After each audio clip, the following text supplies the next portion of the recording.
And if you'll take your Bibles out and turn with me, we're in Psalm 37 today as we're continuing our study in the songs of our faith. Psalm 37. This is a powerful song. It is the second longest of the songs that we've looked at so far. And we're not going to try to pack it all in just 1 week, but I'd like to read the whole thing for you. And it'll give us a bigger context and understanding of the song by taking a moment, an extra few moments to read the entire psalm together. And so if you'll follow with me, I'll start at verse 1 as David writes. And you know what? I've lost my clicker. I knew something was wrong here. There you go. All right, let me see. Austin, I don't have control, so you might have to check on that, all right? Psalm 37, David writes, "Do not fret because of those who are evil, or become envious of those who do wrong. For like the grass, they will soon wither. Like green plants, they will soon die away. Trust in the Lord and do good.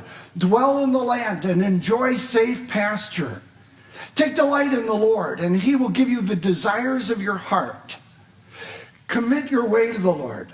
Trust in him, and he will do this. He will make your righteous reward shine like the dawn, your vindication like the noonday sun. Be still before the Lord and wait patiently for him. Do not fret when people succeed in their ways, when they carry out their wicked schemes. Refrain from anger and turn from wrath. Do not fret. It leads only to evil. For those who are evil will be destroyed, but those who hope in the Lord will inherit the land. A little while and the wicked will be no more. Though you look for them, they will not be found. But the meek will inherit the land and enjoy peace and prosperity. The wicked plot against the righteous and gnash their teeth at them. But the Lord laughs at the wicked, for he knows their day is coming. The wicked draw the sword and bend the bow to bring down the poor and the needy. To slay those whose ways are upright will be broken. But their swords will pierce their own hearts, and their bows will be broken. Better the little that the righteous have than the wealth of many wicked. For the power of the wicked will be broken, but the Lord upholds the righteous. The blameless spend their days under the Lord's care, and their inheritance will endure forever. In times of disaster, they will not wither. In days of famine, they will enjoy plenty. But the wicked will perish. Though the Lord's enemies are like the flowers of the field, they will be consumed. They will go up in smoke. The wicked borrow and do not repay, but the righteous give generously. Those the Lord blesses will inherit the land, but those he curses will be destroyed. The Lord makes firm the steps of the one who delights in him. Though he may stumble, he will not fall, for the Lord upholds him with his hand. I was young, and now I'm old. Yet I have not seen the righteous forsaken or their children begging bread. They are always generous and lend freely. Their children will be a blessing. Turn from evil and do good. Then you will dwell in the land forever. For the Lord loves the just and will not forsake his faithful ones. Wrongdoers will be completely destroyed. The offspring of the wicked will perish. The righteous will inherit the land and dwell in it forever. The mouths of the righteous utter wisdom, and their tongues speak what is just. The law of their God is in their hearts. Their feet do not slip. The wicked lie in wait for the righteous, intent on putting them to death. But the Lord will not leave them in the power of the wicked, or let them be condemned when brought to trial. Hope in the Lord. Keep his way. He will exalt you to inherit the land. When the wicked are destroyed, you will see it. I have seen a wicked and ruthless man flourishing like a luxuriant native tree. But he soon passed away and was no more. Though I looked for him, he could not be found. Consider the blameless. Observe the upright. A future awaits those who seek peace. But all sinners will be destroyed. There will be no future for the wicked. The salvation of the righteous comes from the Lord. He is their stronghold in time of trouble. The Lord helps them and delivers them. He delivers them from the wicked and saves them because they take refuge in him. This is a powerful song. As we're going through this song together, before we jump into the meat of it, there are some observations that make this song particularly unique from some of the other songs that we've been looking at. In fact, there are 3 observations I would share with you before we digest this a little bit more in depth. The first observation that I would share with you is this is very specifically and uniquely a teaching or wisdom psalm. It was written for one reason. David is teaching people. He writes in verse 25 that I was old and now I'm young. Hold on, let's go back here. My slides are getting excited. All right. He writes in verse 25 and says, I was old, now I'm young. And he's speaking to people who are reading this as if they're his children, his grandchildren. And whether it's the people of David's day 3,000 years ago, or if he were speaking to us, he'd be at the end of his life and he's looking at each of you saying, you know what? I understand the challenges you go through. I've been through it all. In fact, not only do I understand, but I want to just share some of the things that God has taught me that are important for you to learn. And he does this with a very unique style of teaching. The Hebrew language has a word called karaz. And the word karaz literally means a string of beads. And when somebody is teaching in the method of karaz, what they're doing is taking little, almost proverbial statements that are standalone by themselves. And it's as if he's stringing a necklace together, these beads, to make a single, longer teaching. It's a larger point that he wants to get across. Now, we see this style of teaching probably the most prominently in the book of Proverbs. But we also see it in several of the other books that Solomon writes. Jesus uses this style of teaching in the Sermon on the Mount. And now David is using this unique style of teaching when he's speaking in Psalm 37 to us. Now, not only is this important because of the style of teaching, but the second observation I would share with you is that this is an acrostic psalm. Now, we've looked at this concept of the acrostic several times already. There are 22 letters in the Hebrew alphabet. And in most of the acrostic psalms that we've looked at, those songs have 22 verses. And in an acrostic, you have each verse starting with a successive letter in the Hebrew alphabet. Now, there are 40 verses in Psalm 37. And instead of each verse starting with a succeeding letter, there are 22 sections in Psalm 22. Most of the sections have 2 verses each. Some of them only have 1, but each section has a letter that starts at the beginning of that section that follows the previous letter of the Hebrew alphabet. So it's an acrostic for us. But here's the one that really stands out as far as its uniqueness, and that is this is a critical song for believers. Now, they're all important, or if they weren't important, God wouldn't have preserved them for us. But God uniquely preserved Psalm 37 because it is so practical and it addresses the common issues that were not only prevalent during David's day, but they're the same questions that we ask. You see, Everything that Psalm 37 speaks to is this single dominating question that's in our lives. When we see people who are prosperous and ungodly, and sometimes those people bring pain and struggle and suffering into our lives, Psalm 37 answers the question of how we are to respond and understand the prosperity of the ungodly when contrasted to the poverty and sometimes struggling or suffering of the godly. Hey, I don't know if you realize that today, as of today, we have 38 shopping days till Christmas left. All right? Have you got your presents all set yet?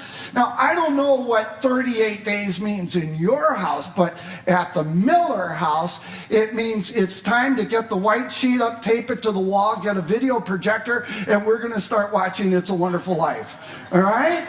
I mean, now, you may laugh at that, but did you know that that It's a Wonderful Life is a video representation of Psalm 37? It really is. In this story, and we all know the story where Jimmy Stewart plays this guy who's just a good guy, right?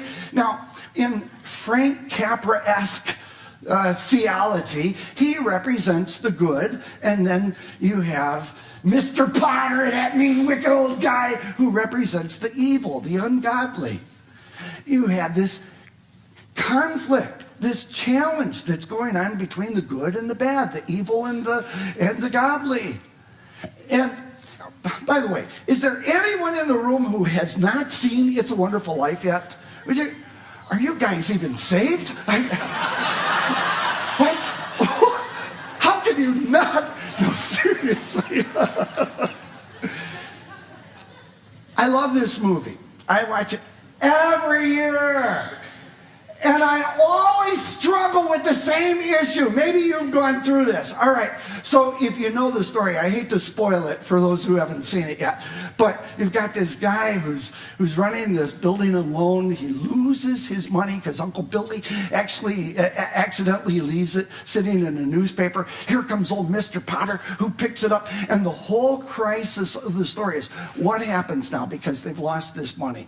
And Mr. Potter has it and he knows he has it, and this challenge goes back and forth between how Mr. Potter runs things and he's so prosperous, and now he's causing suffering and struggle unnecessarily into the lives of these people who are the protagonists in the movie. And you know what really bugs me every single time I watch this movie is that we never get to see Mr. Potter get his. You know, at the end of anybody else ever struggle with that? At the end of the movie, you want to see Mr. Potter get his, and it doesn't happen. That's Psalm 37. Because that's how life is sometimes. Amen. You see people who are ungodly and they have so much prosperity, and then some of those ungodly people bring struggle, pain, suffering, persecution, and even death into the lives of the righteous. And you go, hey, wait. This doesn't seem fair. This doesn't seem right. That God would bless these people who are so ungodly with so much prosperity, and then when they act violently as the enemies of the godly, we don't get to see them get their own. There are, as you read through, I told you there are 22 sections in Psalm 37. And that makes it kind of hard to split up into an outline. In fact, if you were to read 10 different commentators, you would see them outline this 10 different ways. And instead of trying to outline all 40 verses and 22 sections, I think the easier way for us to understand Psalm 37 is to see that there are three dominant themes that David addresses. The first theme is the nature of the conflict, the reality of this conflict between the unrighteous and the righteous. And then the second theme that's addressed is the destiny, the ultimate and eternal destiny of both the godly and the ungodly. Now, the last theme that is addressed throughout the entire song is, how are the godly supposed to live in light of all the struggle that's going on and in light of the eternal destinies of both groups? And we don't have time to look at the entire thing this morning, so we're going to split this message up into two parts. This morning, we're just looking at the nature of the conflict and the destinies of the godly and the ungodly. Next week, when we come back, we're going to see 10 very specific commands that God gives to the righteous, the godly, the believer, in light of this conflict and what we know to be true about the future. So let's start with the first section. The first theme, if you will, is the nature of the conflict. And this is a very real conflict. David clearly identifies two groups of people. First, he says you have the evil or the wicked, the ungodly, those who live in moral rebellion to God, those who are antagonistic not only to God, but to his people, the righteous. And both of the groups have a variety of names or synonyms that are used to describe them. But the ultimate conflict comes down to these two groups. It's the evil, the wicked, the ungodly, the unrighteous, who are against God's people, the righteous. And David points out the two different issues that we struggle with. First is the prosperity of the wicked. When in verse 35 he says, sometimes the wicked and the ruthless man flourishes like a luxuriant native tree.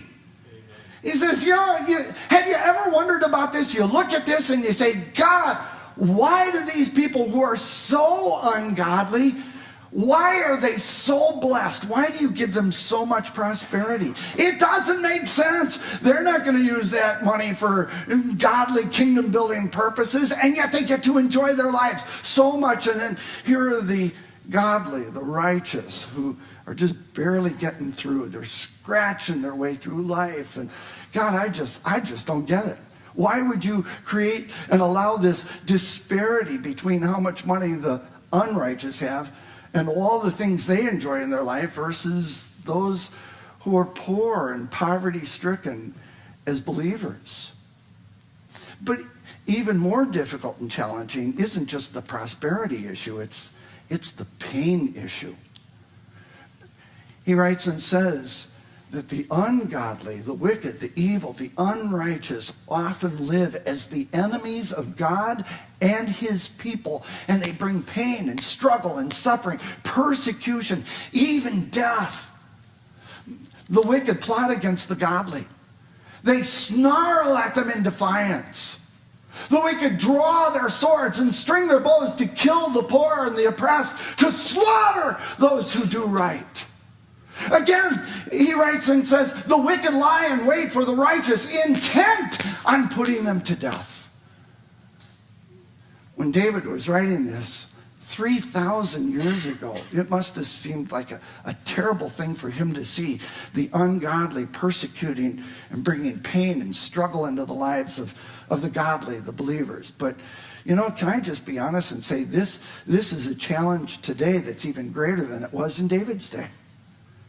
Sometimes we want to think that the world is getting better, that people are becoming more tolerant of different faiths, and that Christians don't struggle or suffer as much as they used to. But the opposite is what's really true. Would it surprise you to know that there have been more people who have died for the cause of Christ in the last 100 years than the previous 1,900 years combined? Struggle, persecution, suffering, and even death is on the rise. It's not decreasing. And when we look at all that the unbelievers have and we see their prosperity, when we experience their rejection, persecution, and pain, it would be very easy for us as believers to respond by becoming jealous. Oh, I wish I had that. Or to respond by becoming afraid or even angry. Not just angry at the unbeliever, but sometimes Can we be honest and say that sometimes we even get angry with God and say, God, why do you do that? If you really loved us, if you really care, if you're really good, why would you allow me to experience so much pain and struggle? We start to doubt God. Maybe there's somebody here who's been going through it. You have somebody in your family, somebody at work, somebody at school, who simply because you're a believer, they are always on you, and they are constantly bringing struggle into your life. A sense of humiliation, a sense of ridicule, a sense of suffering. And you're at that point right now and you're saying, God, I don't get it. I don't understand any of this. You know, several years ago, Charles Schulz in the Peanuts cartoon addressed this same challenge that we go through. In the first panel of the cartoon, Lucy and Linus are inside the house on a rainy day, and Lucy says, boy, look at it rain. What if it floods the whole world?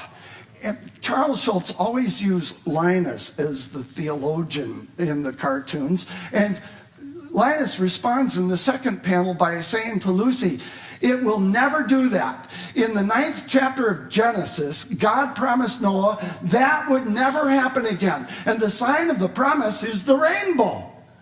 Well, in the third panel, Lucy responds by saying, you've taken a great load off my mind. And I love the last panel where Linus responds and says, sound theology has a way of doing that.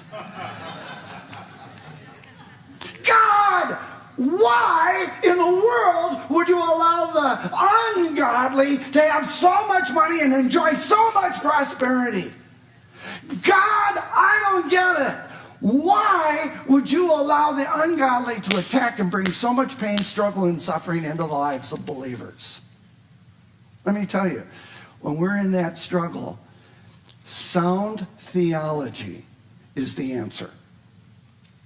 Because if we look at the picture of life exactly the way we see it in this tight little moment, we're going to miss the bigger picture.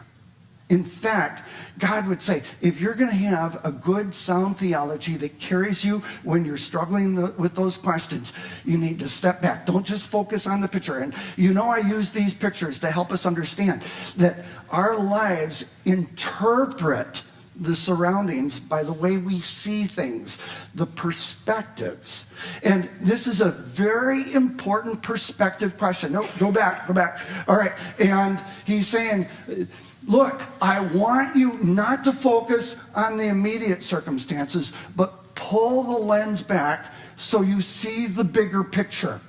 And the bigger picture is there is an explanation for why God allows the unsaved to experience so much prosperity, or even why God allows pain.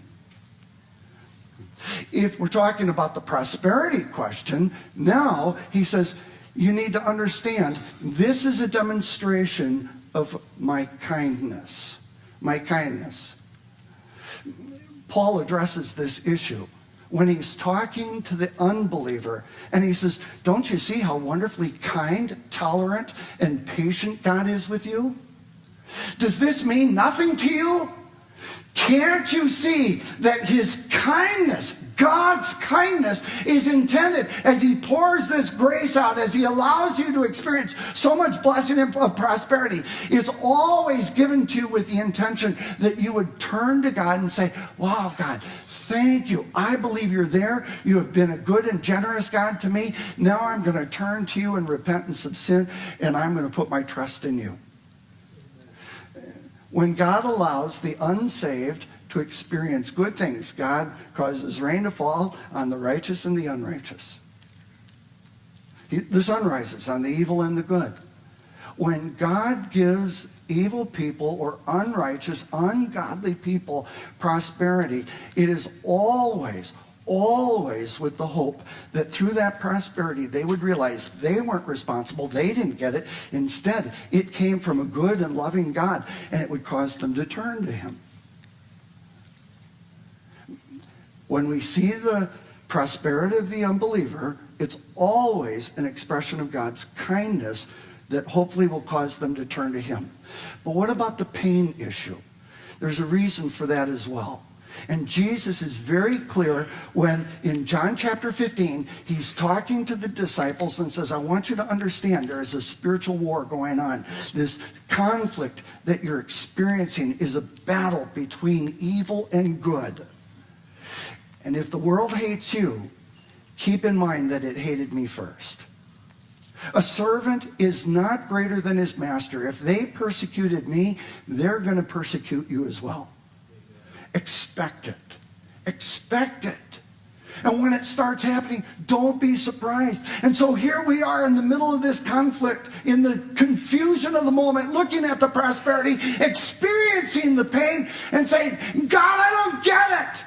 And God says, get the bigger picture. Pull the lens back. It's not about what you see in this moment. And the bigger picture means not only seeing why God allows this, but also understanding the ultimate destiny of both the believer and the unbeliever. And so David very clearly says, if you're struggling with this right now, if it doesn't make sense to you as to why God allows the ungodly to experience prosperity or how he allows suffering to come into our lives, we need to see what happens to both groups in the end. And he addresses in the strongest, even though they're poetical terms, he addresses this by saying, look, consider the blameless, the godly. Observe the upright. A future awaits those who seek peace. But all sinners will be destroyed. There will be no future, absolutely no future for the wicked. See, again, it's a perspective issue. And he's saying, I want you to keep the long view. Don't just look at the moment. See the big picture and the long, you got to play the long game here. And you remember how we were talking a couple of weeks ago when we went through Psalm 35. Psalm 35 was all about justice issues. How God brings justice to those who have been violated and offended by the ungodly. And I said there is a huge difference between immediate justice and ultimate justice. God never, ever promises that we will always experience immediate justice, but he always promises his people that there will be ultimate justice. And in the very same way, now here in Psalm 37, God says, look, the unbeliever may experience immediate delight, but there is no ultimate delight for the unbeliever. And in this life, we may experience immediate poverty and even struggle and suffering. But eternally, there is ultimate delight for us. And that challenges us, because it means that if I'm going to be able to live successfully through this process, I'm going to have to live and move by faith. In fact, Paul is very clear about this in 2 Corinthians 5:7. And I love the God's Word translation of this when he says, indeed, our lives are guided by faith, not by sight. And the moment I start interpreting life just by what I see in the moment, I'm going to lose perspective and I'm going to miss the bigger point. And so it forces me when I'm struggling with the prosperity of the wicked, when I'm struggling because of the pain that unbelievers will often bring into the life of the godly. It forces me to see the long game, to be able to see the ultimate ends of both believers and unbelievers. David starts by focusing on the ultimate end of the unbeliever, the ungodly. Now, if you've been watching the news over the last month, you cannot miss all the stories that have been going on about Jeffrey Epstein. Jeffrey Epstein, I think, is one of the best examples of the kind of person that David is writing about. Somebody who enjoyed unbelievable financial prosperity. He had homes, he had planes, he could go here, there, anything he wanted to do. And he brought unbelievable and indescribable pain into the lives of innocent people. A horrible life. And you could look at that kind of person and say, God, it just doesn't make sense. Why you allowed him to have so much, and why you allowed him to bring so much struggle and hurt into people's lives. especially children. But let me just say, there are a lot of Jeffrey Epsteins in the world. Oh, they may not all have the notoriety and the fame that he has. But in our neighborhoods, in our families, in our workplace, school, you see these people who are popular, who seem to have everything, who have no spiritual interest whatsoever.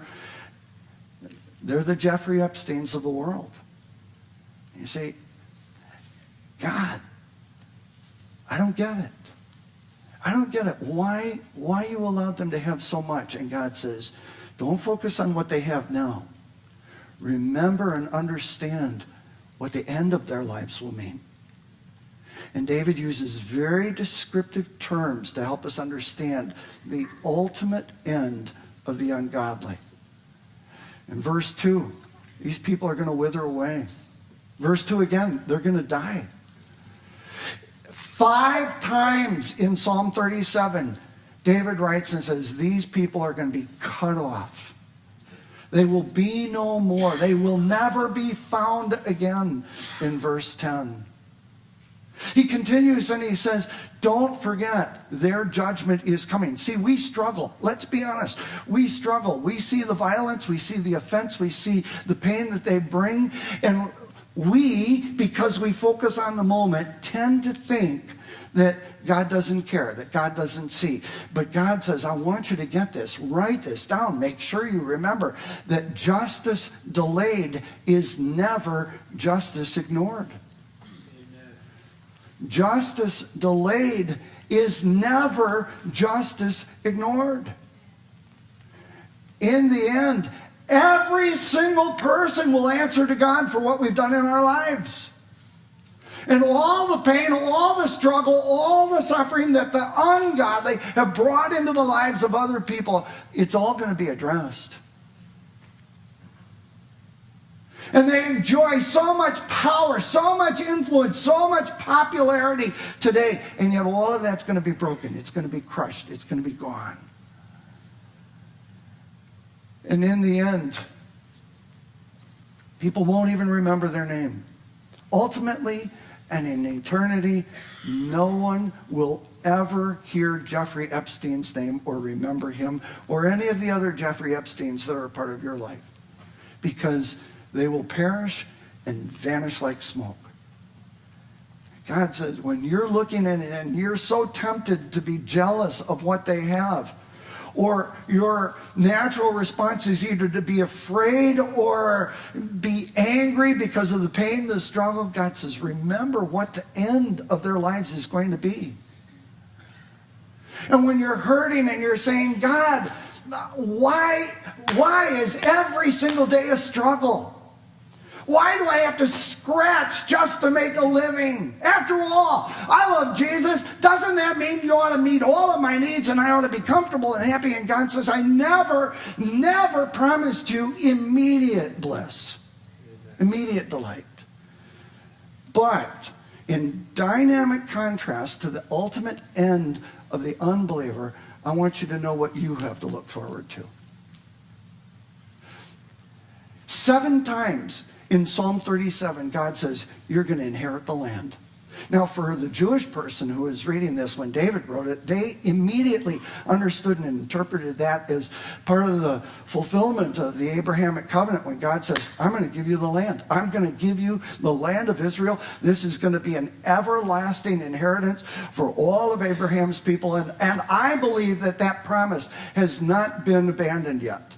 And that one day God is going to raise Israel up, and there's going to be a national revival based on the prophecies of the Old Testament, and God is going to give them that land again, and they will experience. Right now, they're experiencing the fulfillment that I think God has for them.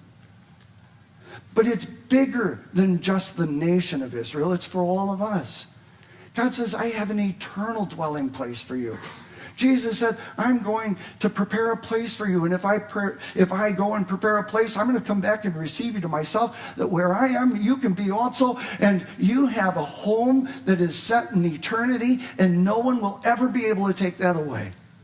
And you are going to enjoy safe pasture. No predators will ever come at you again. God says, I'm going to give you a place to feed, to live, to not just to survive, but to thrive. And I'm going to give you the desires of your hearts. Somebody asked me after the first service, now does that mean that God's going to place the desires in your heart, or he's going to answer your prayers? And the answer is yes. Yes. Because as we follow God and our heart is for him, he places his Spirit in us and he gives us the desires that we long for, and then he fulfills them as well. We're going to receive the desires, the petitions of our hearts. And I love in verse 23 when God says, and I will never abandon you. I will never abandon you. You will never be alone. You will always have me. He continues by saying, look, not only are all of these things true, but when you stumble, you're not going to fall, because I'm going to be there to hold you up. In my Spirit and with my strength, you're going to keep moving forward. And if that's not enough, that God is going to give us protection and provision, all these other things, he says, and look, all those struggles that you went through, I'm going to not only defend you, I'm going to honor you for all that you went through. God doesn't forget the struggling and suffering of his people. He says, I'm going to make your cause, the cause of your life, it's going to, as you stand before me, I'm going to honor you, and we're going to have a reflection of God's glory that is brilliant. Now, in some ways, that refers to the glorified body that we're going to have, but I believe in the greater sense that this is the honor that God is going to bestow upon people who chose to live faithfully for him, even in spite of the struggle and the suffering that we went through. Your cause is going to shine like the noonday sun. And people will see and know that my blessing and my honor is on you forever and ever and ever. Amen. And you will be with me, and I am going to provide for you, and I'm going to protect you forever. Forever. So God is saying to us through David in Psalm 37, if you're struggling and it doesn't make sense, don't just focus on the moment. Don't focus on the picture that means we are living by sight, but rather pull the lens back. See the bigger picture. Live the long game. Remember the ultimate ends. And so when we do that, we say, okay, that's what's going to happen to the ungodly, and this is what's going to happen to the godly. How am I supposed to respond and live then until we get to eternity? And that's the next great theme that David addresses. And there are 10 very specific commands that God gives to believers in terms of how we are to live our lives every day in light of what God has in store for us. And so we're going to stop right here, and next week when we come back, we're going to pick up at this point. How are we to live in light of eternity? When we experience struggle, when we experience suffering, what's God doing through us and in us to reveal his glory? All right? So let's pray as the team comes back. Father,